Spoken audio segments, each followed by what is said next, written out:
Luke Gazdick is brought to you by our partners over at Pro-Am Sports. Private signings right now with Desharnais. Deadline for those items and your orders, Wednesday, April 3rd. And then Ryan Smith, private signing with Smitty as well. Deadline for those orders, Saturday, April 6th. All right, let's bring in Luke Gazdick this morning. The Hockey Night in Canada boy, Luke Gazdick, joins us. Luke, how was it on Saturday night, buddy? I thought you did an excellent job. It was great, guys. Appreciate the kind words. Yeah, it was a lot of fun, man. I'm still kind of taking it in, and it's 5 days later here. I had some really good feedback online and from a lot of the people in the Edmonton community. It was great.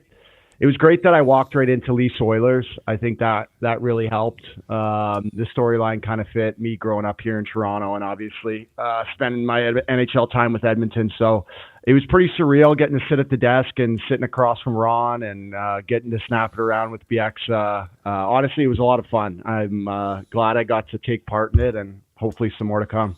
You looked good. You sounded good. I know every time we were at the bar there, Hudson's on White watching. Yeah, we had a watch party. And every time you were on, I he was like, "Can you believe it? Yeah, it's him. It's Luke from the show. He's on Hockey Night Canada now." So a meteoric rise, and good for you, man. But that being said, I mean, that game as a former Oiler perspective didn't go great considering what happened against the Maple Leafs, and it wasn't there against the Sens. And then a bounce-back game against the Winnipeg Jets in which they played well for probably at least 50 minutes of that game. Ended up letting one little bit slip away, but won it in overtime. And then right back at it with a huge game tonight against the Los Angeles Kings. And we were talking today, you know, these two teams right now, if the Kings were to win in regulation tonight, it gets really interesting in this race for second place. How important would home ice be, Luke, in a series between these two? We're very familiar with them. They've played in the playoffs a lot. Does home ice become critical or not the case between these two clubs, you think? Great question, because we had this debate. So Monday Night Hockey on Sportsnet, we did LA at Vancouver, which coincidentally almost put us all to bed in the green room with the pace of play. But me and Anson Carter, don't want to say got into an argument, but we were talking about what teams needed home ice more, which teams benefited more from it. And Anson was on the mind that Edmonton doesn't need it at all. He said, I don't think it matters to the Oilers. And I disagreed with him. I think I don't want to put too much, pressure on them to do it or look too much into it. I just think that they would benefit a lot from starting those two at home. I think they get such a boost from playing at Rogers and starting in front of their home fans. I know at the end of the day, the guys will take care of it if they have to go down to crypto, but I just think they get a nice boost from starting at home. I really do. A little home cooking and start the series off right if it happens to end up being those two teams. What did you see from the Kings in that game against the Canucks? Man, give the Kings credit. They've played the same way the entire year. So whether it was with Todd McClellan or Hillier, I think a lot of people kind of are starting to notice and see this is how boring their style is, right? They sit back. It's a really passive 1-2-2. So as soon as you get past the first forechecker, which is just kind of inside your blue line, they just sit back in chairs waiting for you to come. And all they want to do is just kind of push you off to the side, force you to dump it in. Defenseman goes back and wheels. And that's what they did to Vancouver all game. And that's consistently what they've been doing all year. It's really, really boring to watch. I'll tell you this, too. I played for Todd in Edmonton as well. It's really boring to play as well as a player. And he kind of had a bit of a hybrid with us. We didn't sit back as much. He didn't want, 97 sitting in the pocket waiting to force turnovers. So we played a bit of a hybrid. But as a winger, for me, man, you're always on your heels. You're always standing in the neutral, just kind of pivoting, waiting to go. But in transition, man, that top line for them is fire. Kempe, Kopitar, and Quentin Byfield, who's really come into his own as a really nice hockey player this year. They really, really power them. So they can score too. Like they're no slouches in that department. It's funny you mentioned, how boring it is to play it. When you say boring, like, do you get disengaged from the game a little bit as you play that style when well, my job to go out here is just come out here and hang around here safely and not really try to attack much? Like, how difficult is it? Well, for me, I just wanted you to take the leash off me, and I wanted to go forecheck all the time, right? Like I loved playing in 2-1-2s and like a harder 1-2-2 where I could be the guy to, go dog on a bone, go get the puck. For me, it was almost more pressure, right? So if I wasn't the first forechecker in this system, I'm obviously sitting back, but in order for it to work, all 5 guys need to be in tune. One guy makes a mistake and you can beat this whole system. And that put a lot of pressure on myself because I just didn't want to mess up, right? I didn't want to be the guy who got the puck slipped by or I missed or I wasn't on top of my guy. Like there's still a lot of pressure in doing that. And I should mention too, you'll see it tonight. Carolina plays the same way, but in their D zone, they're hard, strict man-on-man. So I'm really curious to see how they work this with guys like Connor and Leon, because Sam Lafferty's goal on Monday night, if anyone wants to go back and watch it, is a prime A example of how to beat a man-on-man. And basically every coach will tell you, if you beat your guy, just go to the net, because no one else is going to drop from their zone, right? So everyone has their man, and you're literally, it's one-on-one battles all over the ice. So it'll be interesting to see how they do that, because they'll just be chasing around those 2 guys tonight in the D zone. Well, it's interesting you bring that up, because I was going to ask you next about the Oilers forward groups, and we've seen a lot of tweaking here over the last little while from Knobloch. When a team like the Kings is so committed to this man-on-man in the D zone, do you think that makes it more likely or less likely that Knobloch would play the 2 big guys together?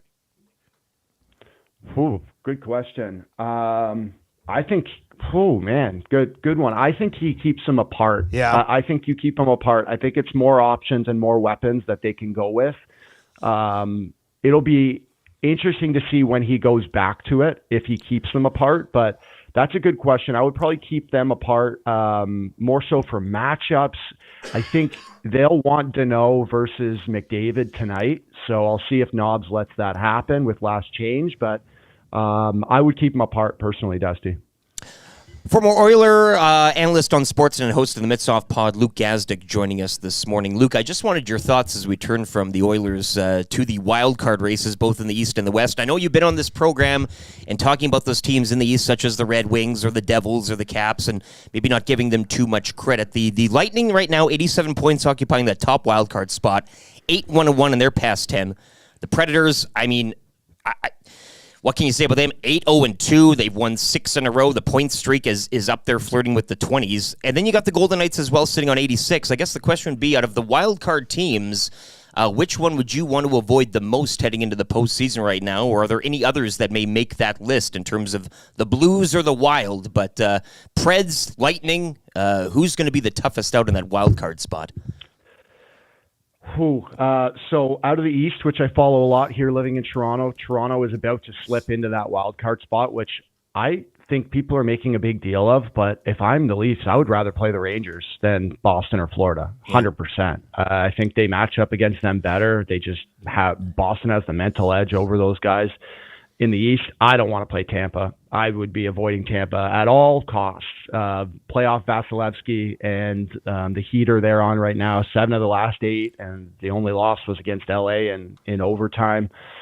In the West, there's not great options either. No. You're looking at Vegas, who's going to be they're absolutely cruising in here towards the end of the season, and you're going to get guys off LTIR depending on how they work this, right, with Stone and Hurdle and when these guys end up coming back, but they're getting playoff reinforcements. I think that's what people have to remember, is this roster that they have right now is not going to be the same one in the playoffs. But Nashville's another one too. Like, it is so impressive what they've done. I hate to put 2 teams against each other with the streaks that the Oilers and Nashville had, because they're kind of apples and oranges, but they are just on an absolute heater right now. So that's 18 straight with a point. Saros is playing out of his mind. Yossi's playing out of his mind.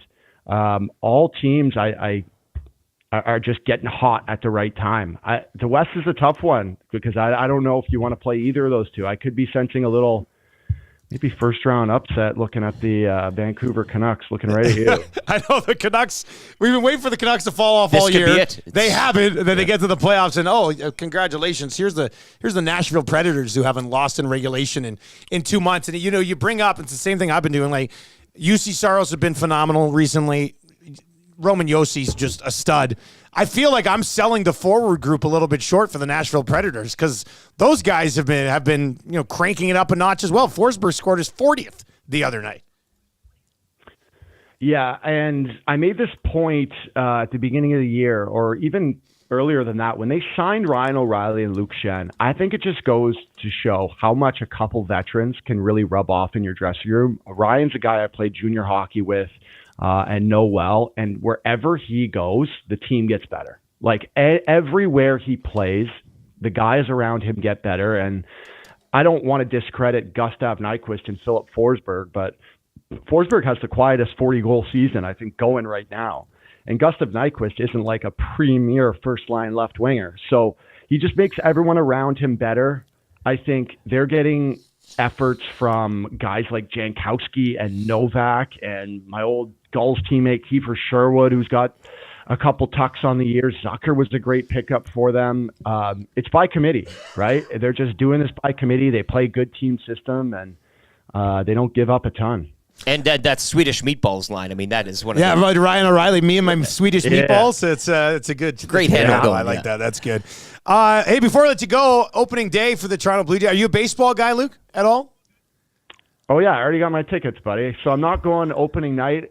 They open at home Monday, Tuesday versus Seattle. They're both night games, but their first day game's on Wednesday. So I got tickets to the day game on Wednesday versus Seattle. Maybe the rubber match, or hopefully they'll have a sweep by then. All right, okay. So we'll have to dabble in a little baseball chat with you moving forward. I didn't see you wearing the Mariners. You got it, baby. Yeah, a little bit of a rivalry here between the two of us, but yeah, it should be good. Looking forward to it.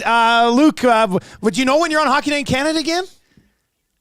No. It'll be a short notice thing. Like, here you go, Luke. You're up tomorrow night. I was just filling in for Kelly Rudy. So, listen, there's hopefully some more in the future, but we got a lot of Canadian teams in the playoffs here. You'll be busy. So, yeah, who knows? Hopefully some more in the future, but honestly, it's still soaking in the first one. All right, man. Thanks for the time. We'll chat next week. Happy Easter. Yeah, thanks, boys. Happy Easter. There you go. That is Luke Gazdick, former Edmonton Oiler. And you know what? He said he was just filling in for Kelly Rudy, but to be the guy who gets the call to fill in for Kelly Rudy that's something.